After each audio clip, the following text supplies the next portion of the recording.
Kael woke to screaming, not the kind that fades into dreams, not the kind you mistake for wind. This was sharp, close, real. His eyes snapped open to heat. The hut was glowing, walls alive with fire, smoke crawling low, thick enough to steal breath and thought. Kael was in his late teens now, old enough to sense danger, young enough to hesitate for half a second. That half second almost ended everything. The roof cracked. Flames spilled downward. The air vanished. He coughed, staggered, fell to his knees. The world shrank to heat, ash, and noise. He didn't think. He ran. Outside, the village was no longer a village. It was chaos. Huts burned like torches. Shadows rushed between flames. Voices cried out names that were never answered. Smoke erased direction. Fire erased memory. Kael stumbled forward, eyes burning, lungs aching. Then he saw them, figures emerging from the jungle, wild men, faces marked with ash and soot, clothes torn, weapons crude, movements fast and relentless. They didn't shout orders. They didn't argue. They took. They tore supplies from huts already burning.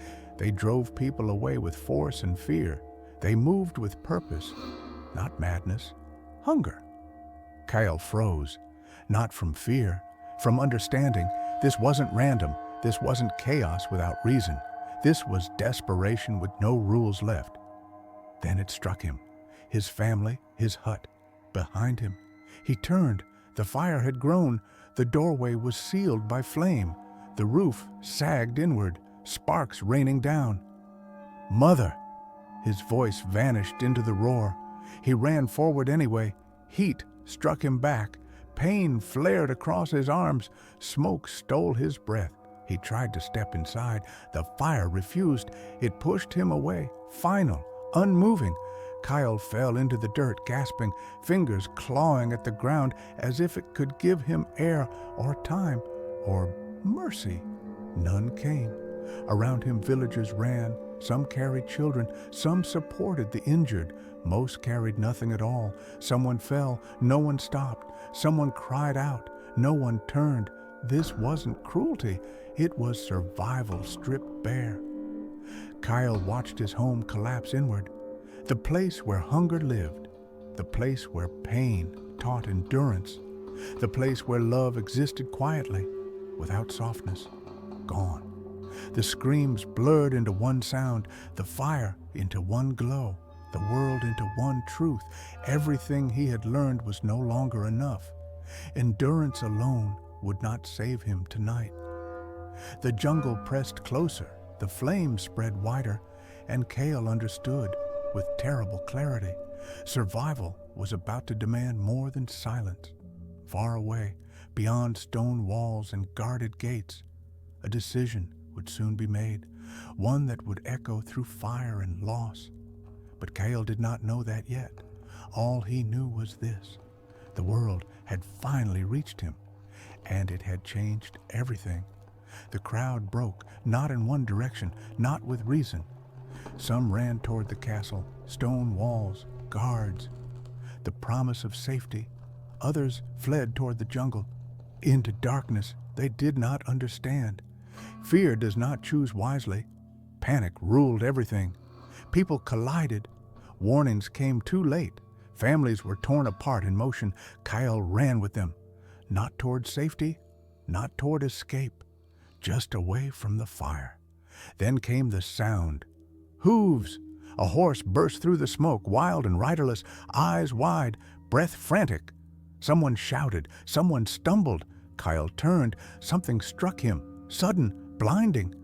The world went dark. Birds, soft, distant. Kael woke slowly, not to pain, to silence. Sunlight filtered through smoke-thinned air. Morning had arrived without asking permission. For a moment, he thought he had dreamed it. Then he smelled the ash. He tried to rise. His body protested. Every movement felt heavy, delayed, as if the night had settled into his bones. He looked around. The village was gone, not destroyed. empty. Charred beams stood where homes once were. Huts collapsed inward, black and hollow. The smell of ash lingered everywhere. Figures lay scattered across the ground, some unmoving, some stirring weakly.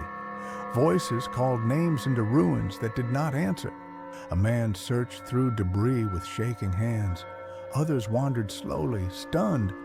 No one shouted now. There was nothing left to warn. Kael pushed himself to his feet. The ground felt unfamiliar beneath him, as if the land itself had changed overnight. He searched the wreckage with desperate eyes. Faces he knew were missing. Faces he did not know were everywhere. Survivors moved like shadows. Hands darkened with soot. Eyes hollow with shock. Some helped the injured. Some searched the ashes. Some stood still, waiting for meaning to return. None did.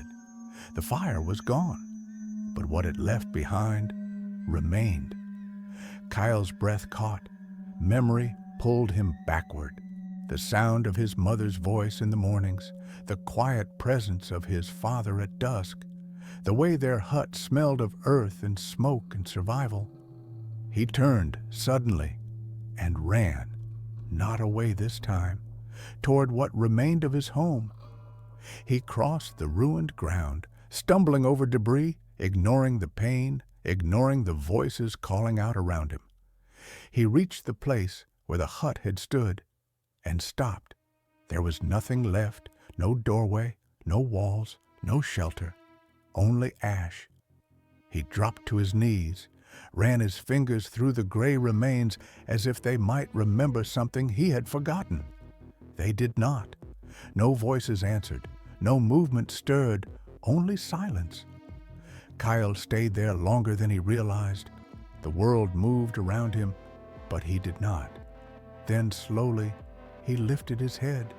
His eyes followed the slope of the land upward, past the ruined fields, past the smoking village, to the mountain. The castle stood there, untouched, unburned, its walls pale in the morning light, its towers rising clean and still, as if nothing had happened, as if the night had never reached it. Kael stared. The distance felt suddenly larger than it ever had before. Below, everything was gone. Above, everything remained. In that moment, something hardened inside him. Not rage, understanding. The world was not equal. It never had been. And whatever survived down here, whatever rose from ash and loss, would have to face what stood above. The castle caught the sun, shining, watching, and Kael remained in the ruins below, alive, changed. The night was over. The fire took his past. The silence promised nothing, and the castle was about to take something far more dangerous.